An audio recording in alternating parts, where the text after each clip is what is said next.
வணக்கம், வந்தனம், நமஸ்தே, நமஸ்காரம். நான் உங்கள் நண்பன் விக்கி ராய்ட். நீங்கள் கேட்டுக்கொண்டிருப்பது விக்கி ராய்ட் பாட்காஸ்ட்.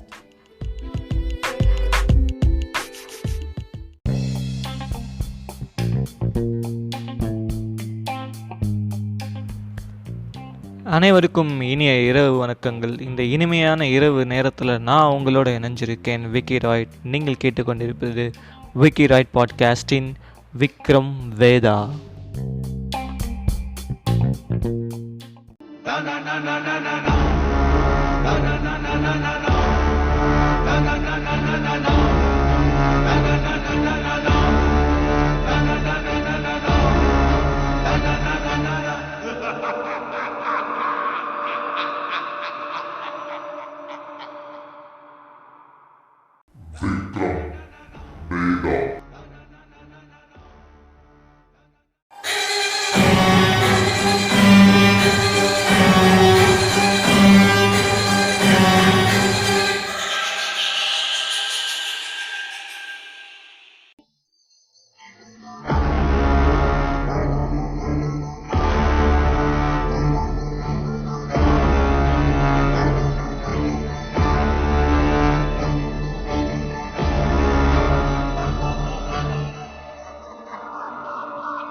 வேதாளத்தின் இரண்டாவது கதையை நன்கு கேட்டறிந்த விக்ரமாதித்ய மன்னன் அந்த வேதாளத்தின் கேள்விக்கான சரியான பதிலை எடுத்துரைத்தார்.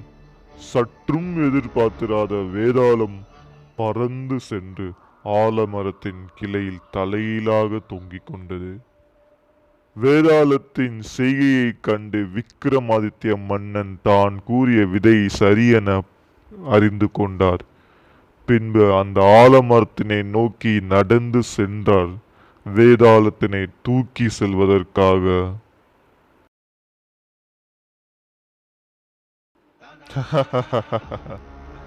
என்ன வேதாளமே, உனக்கான சரியான பதில் கிடைத்து விட்டதா?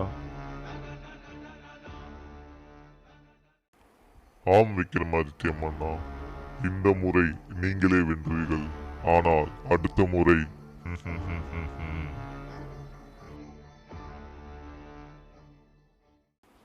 இதோ என்னுடைய மூன்றாவது கதை, என்னுடைய மூன்றாவது அஸ்திரம். விக்ரமாதித்ய மன்னா, இந்த கதையினை நன்கு புரிந்து கொண்டு பின்னர் விடையளிக்கவும். ஒரு அழகான ஊரில் ஒரு அழகான மன்னன் ஒருவன் வாழ்ந்து வந்தான். அந்த அழகான மன்னன் அழகானவன் மட்டுமல்ல, அவன் மிகவும் அறிவானவனும் கூட. அதனுடன் அவன் தன்னுடன் வாழ்ந்து வந்த மக்களையும் மிகவும் அன்பாக நேசித்து வந்தான். அவர்கள் மீது நல் எண்ணங்களை விதைத்து இருந்தான். குறிப்பாக தன்னை சுற்றியிருந்த படை காவலாளிகளிடமும் தன்னை சுற்றியிருந்த பணியாட்களிடமும் அரசவை புலவர்களிடமும் நன்மதிப்பை பெற்றிருந்தான். அப்படிப்பட்ட மன்னனுக்கு அங்க தேசத்தில் இருந்து மிகவும் அழகான மற்றும் அறிவான பொன் மேனியால் ஆன ஒரு பெண்ணை திருமணம் செய்து வைக்க அந்த பெண்ணின் பெற்றோர் ஆசைப்பட்டு அந்த மன்னனுக்கு மடல் ஒன்றை எழுதினர், தங்கள் விருப்பத்தினை தெரிவித்து. அந்த மடலை பற்றி தெரிந்து கொண்ட நம் மன்னன், அந்த மகாராணி எப்படிப்பட்ட ராணியானவள், அவள் நம் தேசத்துக்கு சரியான ஒரு ராணியாக இருப்பாளா என்று தேர்வு வைக்க எண்ணினான். அதற்காக தன் அரசவையில் இருந்த மாபெரும் புலவர்களையும் மாபெரும் தளபதிகளையும் அந்த அங்க தேசத்துக்கு அனுப்பி வைத்தான். அங்க தேசத்துக்கு சென்ற அந்த அரசவை புலவர்களும் தளபதிகளும் ராணியை கண்டு மெய் சிலுத்தனர். அழகிலும் அறிவாற்றலிலும் தலை சிறந்தவளாக இருந்தாள். மற்றும் அந்த அங்க தேசமானது நம் மன்னனின் தேசத்தினை விட மிக பெரிதாயினும் செல்வத்திலும் வளத்திலும் கொளித்து ஓங்கியது. எனவே அந்த புலவர்களும் தலைவர்களும் தன்னுடைய மன்னனுக்கு இந்த ராணியே சரியானவள் என எண்ணினர். ஆனால் வரும் வழியில் ஒரு எதிர்பார்த்திராத காரியம் ஒன்று நடைபெற்றது.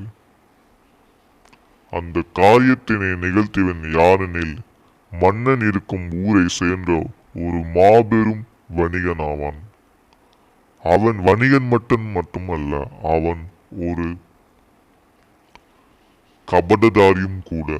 அந்த கபடதாரி மன்னனுக்கு செய்யும் ஆடைகளிலும் மன்னனுக்கு செய்யும் அலங்காரங்களிலும் மிக பெரும் தொகையை பாலெடுத்து விட்டான்.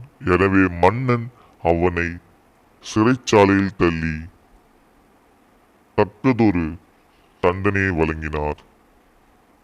அதற்கு பழி தீர்க்கும் வகையாக அந்த வணிகனானவன் வரும் வழியில் அரசவை புலவர்களும் அரசவை தளபதிகளுக்கும் ஒரு அறிவுரையை வழங்கினான். அதாவது, நம் மன்னர் இவ்வளவு பேரழியை ஒருத்தியை திருமணம் செய்து கொண்டால் அவர் அந்த பேரழியை மட்டுமே கண்டுகொள்வார், மக்களை கண்டுகொள்ள அவருக்கு நேரம் போதாது எனவும் அவருடைய அழிவுக்கு இதுவே காரணமாக அமையும் எனவும் தனது ஆசை வார்த்தைகளாலும் மோசமான எண்ணங்களாலும் தளபதிகளையும் அந்த புலவர்களையும் எண்ணத்தை மாற்ற செய்தான். இதை பற்றியும் யோசித்த புலவர்களும் தளபதிகளும் அரண்மனையை வந்து அடைந்தவுடன் மன்னரிடம் கூறிய பதில்கள் இவையே. மன்னா, நம் நாட்டை விட அங்க தேசம் வளத்திலும் செழிப்பிலும் கொளித்து ஓங்கியிருந்தாலும் அந்த மகாராணி அளவல் உங்களுக்கு ஏற்ற பெண்ணாக இருக்கவில்லை. அழகிலும் அறிவிலும் சற்றும் உங்களுக்கு நிகராக அமையவில்லை மன்னா. எனவே நாம் வேறு இடத்தினை பார்த்துக் கொள்வோம் என்றனர். இதை கேட்ட மன்னர் அந்த மடலுக்கு பதில் அனுப்பும் விதமாக தங்களின் கோரிக்கையை நான் செவிசாய்க்கவில்லை எனவும், எனவே மன்னர் அந்த மடலுக்கு பதில் அனுப்பும் விதமாக தனது சார்பாக ஒரு மடலை ஒன்றை எழுதி அனுப்பினார். அதில் தங்களின் கோரிக்கையை நிராகரிப்பதாகவும் தங்கள் பெண்ணிற்கு வேறொரு இடத்தில் நல்ல மாப்பிளை பார்ப்பதாகவும் கூறியிருந்தார். இதை சற்றும் எதிர்பார்த்திராத அங்க தேசத்து அரசன் தனது மகளுக்கு வேறிடத்தில் மாப்பிள்ளை பார்க்க முற்பட்டார். அப்படியாக அவர் பார்த்த மாப்பிள்ளை நம் மன்னன் இருக்கும் இடத்திலேயே மிக பெரிய ஒரு தலைவனாக, பலம் பொருந்திய ஒரு தலைவனாக இருந்த படை தளபதியை சேர்ந்தது. படை தளபதியை கண்ட முதல் பார்வையிலேயே அங்க தேசத்து இளவரசி காதல் புற்றாள். அங்க தேசத்து இளவரசியின் அழகை பார்த்து அவளின் குணத்தை பார்த்து படை தளபதியும் காதல் கொண்டான். இவர்களின் காதலை அங்க தேசத்து அரசரும் அங்க தேசத்து மகாராணியும் ஏற்றுக்கொண்டனர். எனவே இவர்கள் இருவருக்கும் திருமணம் செய்து வைப்பதற்காக அவர்கள் முடிவெடுத்தனர். திருமணத்தின் ஒரு நிகழ்ச்சியாக தளபதி வேலை செய்து கொண்டிருக்கின்ற அந்த ஒரு ஊரின் அரசனாக விளங்கக்கூடிய நம் அரசரை அவர்கள் சிறப்பு விருந்தினராக அன்னைக்கு அழைத்திருந்தனர்.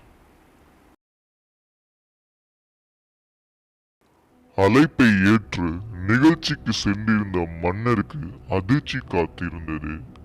அந்த மணப்பெண்ணானவள் மிகவும் அழகாகவும் மிகவும் அறிவாற்றல் கொண்டவளாகவும் இருந்தாள்.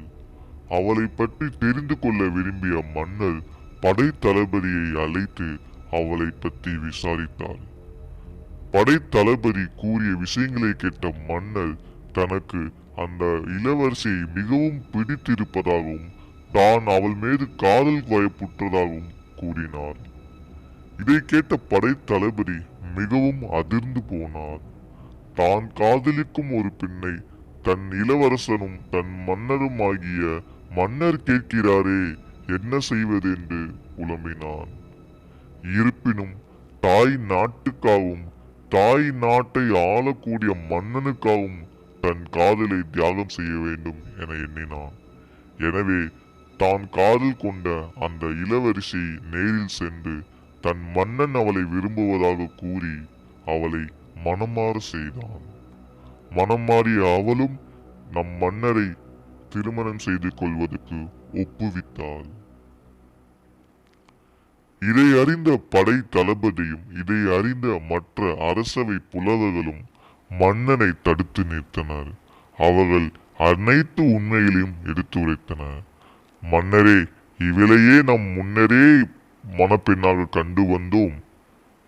இப்படிப்பட்ட ஒரு வணிகனின் குறுக்கீட்டால் தாங்களின் முடிவை மாற்றி உங்களிடம் பொய்யிருத்தோம். பின்னரே அவர்கள் இருவரும் படைத்தளபதியை காண சென்று இருவரும் காதல் வய உற்றார்கள். நடுவில் செல்வது நன்மையாகாது மன்னரே என எடுத்துரைத்தனர். இதை எதிர்பார்த்திராத மன்னர் அதிர்ச்சியுற்று ஒரு முடிவுக்கு வந்தார். அவரின் முடிவானது படைத்தளபதியையும் இளவரசியும் சேர்ந்தே ஆகும். இப்பொழுது கூறுங்கள் விக்கிரமாதித்ய மன்னா, இந்த படை தளபதியின் தியாகத்தை விட மன்னரின் தியாகம் உயர்ந்ததுதானே?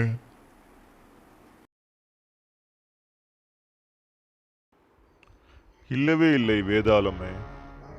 உண்மையில் மன்னனை விட படை தளபதியை சிறந்தவன் ஆவான். அவனின் தியாகம் மன்னரின் தியாகத்தை உடலானதாகும். ஏனெனில் மன்னனுக்கு இதில் எந்தவிதமான பாகுபாடோ ஏற்றத்தாழ்வுமோ ஏற்படவில்லை. மன்னன் ஒரு பெண்ணை காதலித்தான். அந்த பெண்ணை மட்டுமே அவன் தியாகம் செய்தான். ஆனால் படை தளபதியானவனோ தன் மன்னனுக்காகவும் தன் தாய் மண்ணுக்காகவும் தன் நாட்டுக்காகவும் நாட்டுப்பற்றை உணர்த்தும் வகையில் தன் நாட்டுக்காக இருக்கக்கூடிய மன்னனுக்கு தன் காதலித்த பெண்ணையே தியாகம் செய்ய துணிந்தான். எனவே அவனின் தியாகமே சிறந்தது. அவன் தியாகம் செய்தது தன் காதலித்த பெண்ணை மட்டும் அல்ல, அந்த பெண்ணை திருமணம் செய்வதால் வரப்போகும் இன்னொரு நாட்டின் ராஜ பதவியையும் தான். எனவே மன்னனின் தியாகத்தை விட இந்த படைத்தளபதியின் தியாகமே சிறந்தது.